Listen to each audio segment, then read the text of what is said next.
on July 13, 2025.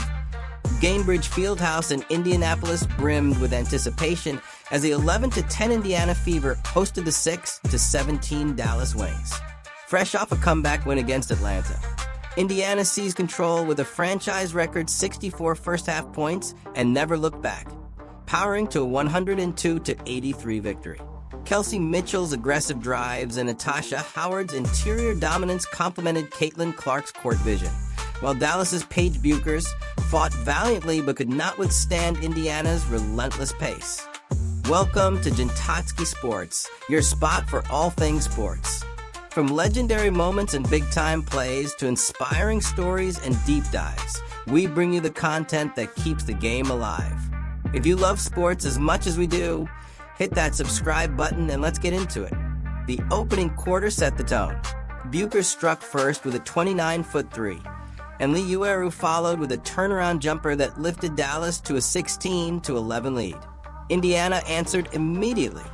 Clark threaded a perfect touchdown pass to Sophie Cunningham for a transition layup, and Mitchell's backdoor pull-up tied the game.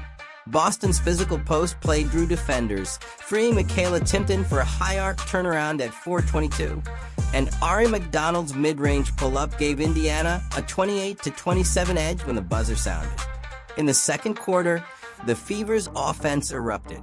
McDonald's catch-and-shoot triple ignited a 12-2 run, and Clark's second touchdown dime to Howard cutting the baseline sent the crowd into a frenzy. Indiana converted 76% of its attempts and pushed the lead to 64-42, eclipsing all single-half scoring marks in WNBA history. Their 30 assists on 39 made shots underscored a sharing mentality. Dallas sought answers in the third. Bueckers' pull-up tray and Ueru's post hooks briefly trimmed the gap to 16, but Indiana's second unit, helmed by Temi Fagbennel and Brianna Jones, kept the margin intact. The Fever matched Dallas's 21 third-quarter points and ended the fourth leading 84-63. The difference carved by opportunistic defense and fast break precision. The final stanza confirmed Indiana's depth and discipline. Even as Eric Ogunbo returned from injury for Dallas, going 0 for 10 in 35 minutes, Clark orchestrated the half-court with precision, finishing with 14 points, 13 assists, and 5 steals. Mitchell's step-back three at 7-10 extended the cushion to 95-75, and Howard's baseline dunk at 123 sealed the outcome. Despite Bueckers' 21 points and Myisha Hines-Allen's 12 rebounds, Dallas could not counter. The Fever closed the quarter 18-20 to secure their 11th win.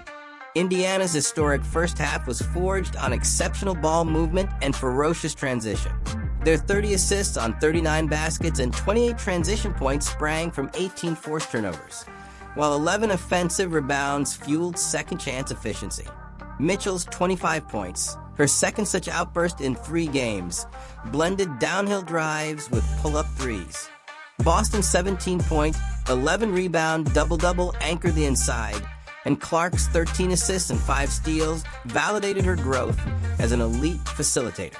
Dallas shot 44.3% overall and saw Bueckers pour in 21, but 18 turnovers and failure to secure defensive boards, 11 offensive rebounds for Indiana, capped their resistance. Indiana's core strength is its roster versatility. Boston's low-post command demands help, creating kickouts for perimeter scorers Mitchell and Cunningham, who combined for 27 bench points into open looks. McDonald's harassing defense catalyzes easy baskets in transition, and Clark's distribution, 13 assists, ensures cohesion. This depth allows Indiana to maintain relentless pace. However, their dependence on transition and pick-and-roll actions can stall against playoff defenses that anchor the paint. In longer half-court possessions, the Fever risks settling for contested jumpers.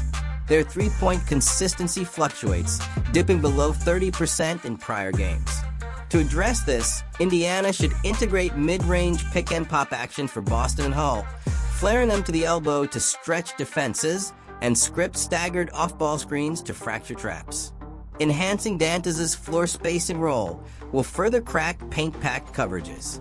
To build on this performance, Indiana should drill mid-game trap reset cues, show strong, swipe, recover help. In practice until communication under fatigue is instinctual. Offensively, introducing 4 new mid-range pick-and-pop sets for Boston. At the elbow will stretch defenses and open driving lanes. Staggered slip screen sequences for Hull will punish over-aggressive hedges. Lexi Hull ought to run secondary creation drills against live double teams to sharpen her pull-up game. Rebounding sessions must emphasize box-out discipline and immediate outlet reads to transform boards into transition opportunities. Finally, scrimmaging up 10 with 2 minutes left, scenarios against trap defenses will harden composure for playoff-style closes. Dallas's chief strengths are Bueckers' shooting creativity, 21 points on 9 of 15, and Ueru's efficient post play, 16 on 8 of 11. Hines Allen's 12 rebounds and Walker Kimbrough's perimeter defense add complementary value. Their ability to generate open looks in the third quarter showed potential. Yet 18 turnovers and failure to secure defensive boards, allowing 11 second-chance rebounds, undermine their effort. Over-reliance on Bueckers makes their half-court offense predictable. Dallas must script quick elevator screen and dribble handoff slip sets for Bueckers and Ueru to generate catch-and-shoot opportunities before traps coalesce. Adding Princeton cuts and horns action with Ueru will diversify scoring. Defensively, drop coverage in pick-and-roll situations can allow Ueru to protect the rim while perimeter defenders contest shooters and recover rapidly. Dallas should analyze missed help rotations and slow closeouts that facilitated Indiana's transition flurry. Practice should feature high-intensity pick-and-roll drills where defenders rotate through stunts and recover within 2 seconds. Offense must incorporate quick elevator screen and dribble handoff slip sequences for Bueckers, creating swift catch-and-shoot looks. Under the rim movement, Princeton cuts involving Ueru needs embedding in half-court sets to diversify scoring. Bench rotations must integrate Walker Kimbrough and Jones into endgame lineups to boost rebounding and defensive toughness. A load management plan, strategic timeouts, and rest swaps will guard against fatigue as the regular season reaches its crescendo. Indiana's 102-83 win reaffirmed their blueprint of balanced scoring, clampdown defense, and bench depth. Caitlin Clark reflected, "Our pressure sparked our offense, and trust in each other made every run possible." Veteran analyst Cheryl Reeve hailed it as a masterclass in pace and synergy. Teams will dissect this for months. As the Fever eye the postseason and the Wings recalibrate for another push, one question endures. Will Indiana's multifaceted assault or Dallas's emerging core prevail when the stakes reach their peak? Thanks for watching Jintotsky Sports. If that video hit home or gave you something to think about, drop a like and let me know what you think in the comments. Don't forget to subscribe for more stories that bring the heart of sports to life. Until next time, stay inspired and keep chasing greatness.